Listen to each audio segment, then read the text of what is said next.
Assalamualaikum warahmatullahi wabarakatuh.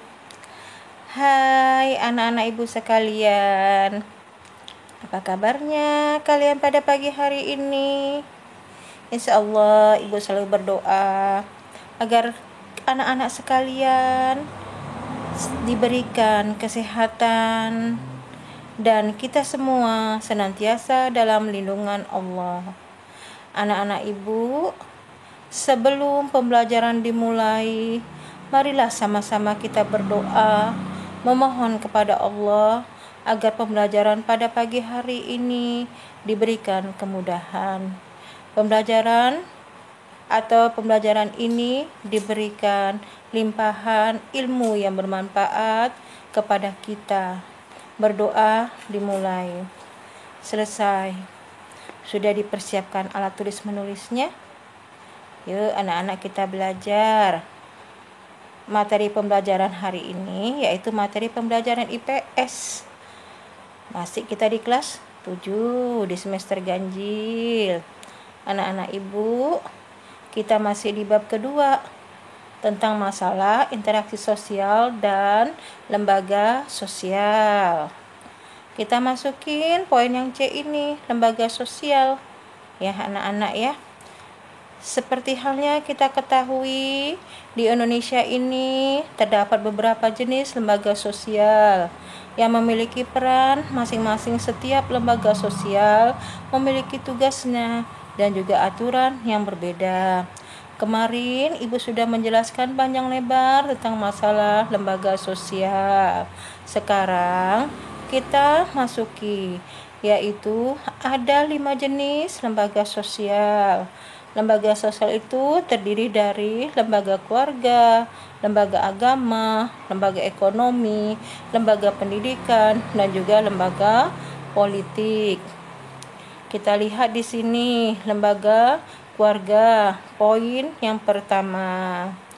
Anak-anakku yang ibu sayangin, kita masuki yaitu pengertian lembaga keluarga.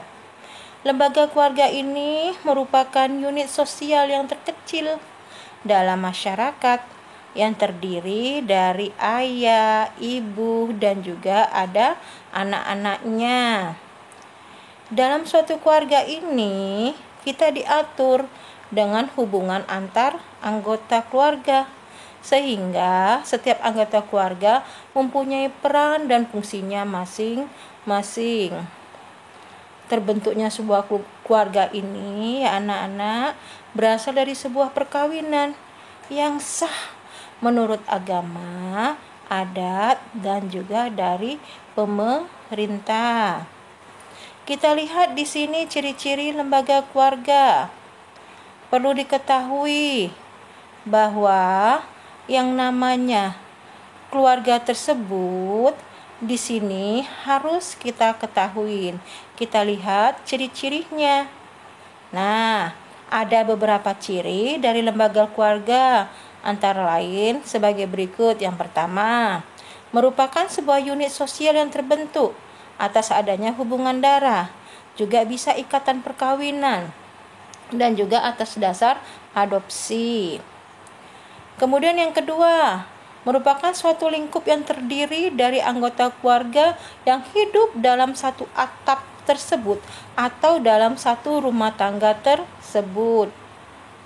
Kemudian bisa juga yang ketiga, merupakan satuan sosial yang berkomunikasi dan juga saling berinteraksi untuk menciptakan masing-masing perannya di dalam keluarga tersebut. Kita lihat fungsi lembaga keluarga. Yang pertama ada fungsi reproduksi. Dalam keluarga ini, anak-anak merupakan wujud dari cinta kasih dan juga tanggung jawab dari suami istri yang pada dasarnya mereka akan meneruskan keturunannya. Keluarga memiliki fungsi reproduksi, artinya dari pernikahan yang diharapkan akan memberikan keturunan. Kedua, fungsi reproduksi. Dengan terbentuknya keluarga, terdapat fungsi proteksi. Apa itu fungsi proteksi? yaitu mendapatkan rasa ketentraman dan perlindungan, baik dari secara psikologis maupun secara fisik. Apabila di dalam keluarga tersebut adanya rasa aman, proses-proses sosial di sini di dalam keluarga dapat berjalan dengan harmonis. Kita lihat di sini ada gambar keluarga, ada ibu, bapak, dan juga yaitu anak-anaknya 4 orang. Anak perempuan 1 dan 3 orang anak laki-laki. Ibu lanjutkan yang ketiga, fungsi ekonomi. Pada umumnya dalam sebuah keluarga tersebut, ayah merupakan kepala keluarga serta menjadi tulang punggung keluarganya.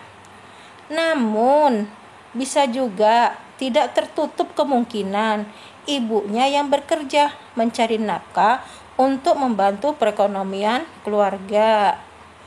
Kerjasama yang baik di sini antara ayah dan ibu di dalam mengelola pendapatan menjadikan keluarga tersebut dapat memfungsikan ekonomi secara efektif dan juga efisien.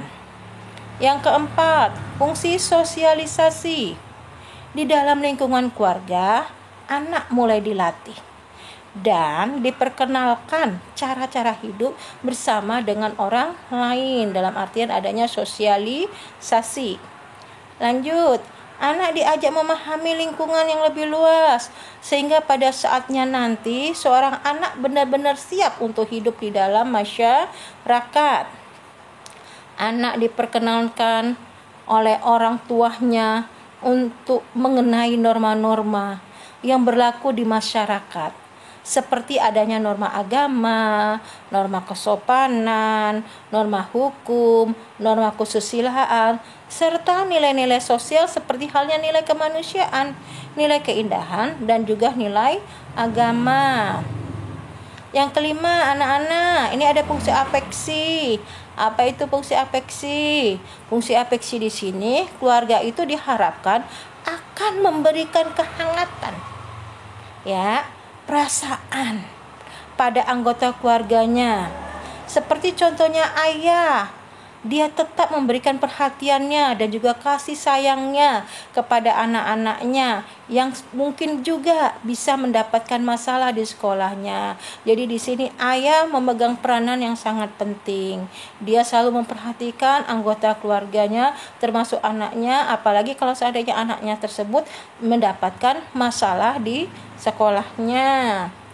Lanjut, berikutnya lagi di sini keenam, fungsi pengawasan sosial. Pada dasarnya dalam keluarga tersebut terdapat saling kontrol, yaitu saling mengawasi antar anggota keluarga. Biasanya sering dilakukan oleh anggota keluarga yang lebih tua. Hal ini sebagai rasa tanggung jawab mereka dalam menjaga nama baik keluarganya. Nah, kita lihat di sini ada Umi sama Abi dan juga ada anaknya 2 orang, anaknya laki-laki dan juga ada anaknya perempuan. Lanjut yang ketujuh, fungsi pemberian status. Di sini fungsi pemberian status harus melalui lembaga perkawinan. Seseorang akan mendapatkan statusnya atau kedudukannya yang baru di dalam masyarakat, yaitu sebagai apa? Sebagai suami istri. Tanpa adanya ikatan perkawinan, maka tidak bisa dianggap bahwa mereka itu suami istri. Kemudian fungsi dari satu suami di sini apa? Dia sebagai pemimpin dalam rumah tangganya, sedangkan seorang istri tersebut berfungsi sebagai pendamping suami dalam menjaga keutuhan dan juga keharmonisan di dalam keluarganya. Kemudian yang kedelapan, fungsi rekreatif. Keluarga di sini harus bisa memberikan suatu ketenangan, kenyamanan jiwa dan juga suasana damai dalam keluarganya. Maksud di sini fungsi rekreatif di sini di mana keluarga dalam satu keluarga tersebut merasa nyaman, merasa tenang, merasa damai hidup di dalam keluarga tersebut. Tidak harus selalu berpesta atau berkreasi di luar rumah. Akan tetapi kita bisa lihat di sini, kita bisa rekreasi, yaitu dengan adanya rasa aman. Kemudian rasa-rasa yang bisa dihayati semua anggota keluarga kita, jauh dari keributan dan juga terjadinya pertentangan-pertentangan konflik di dalam keluarga tersebut. Yang kesembilan, fungsi pengendalian sosial. Di sini keluarga tersebut berfungsi sebagai tempat pengendalian sosial bagi anggota keluarganya.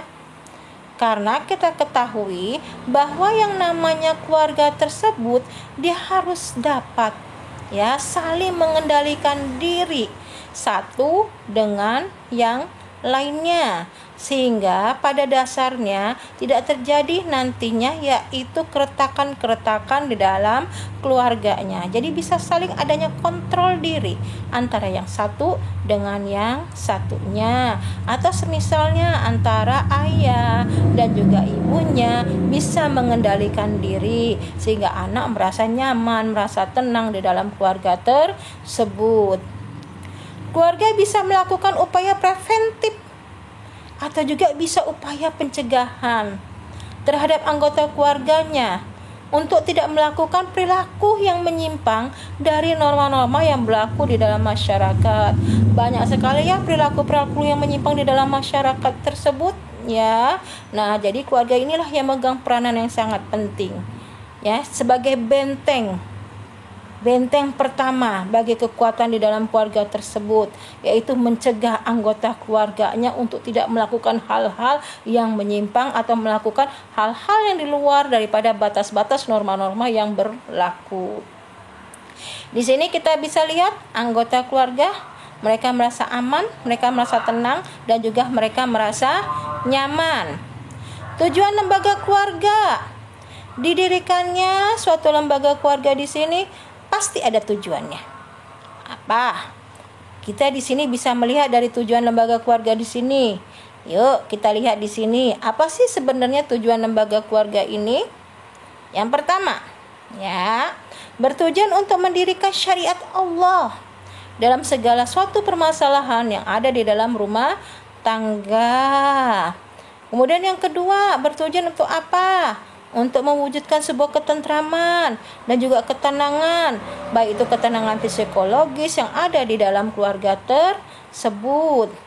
Kemudian yang ketiga, bertujuan untuk mewujudkan sunnah Rasulullah dengan cara melahirkan anak-anak yang soleh dan solehah, sehingga nantinya kita merasa bangga sebagai manusia karena kita nantinya hadir di dunia ini menjadi anak-anak yang diharapkan, anak-anak yang bisa berguna bagi nusa, bangsa, dan juga agamanya.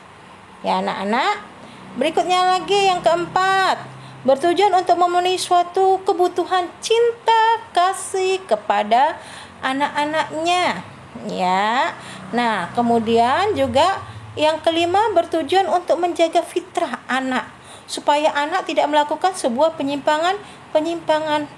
Itulah tujuan-tujuan dari adanya lembaga sosial.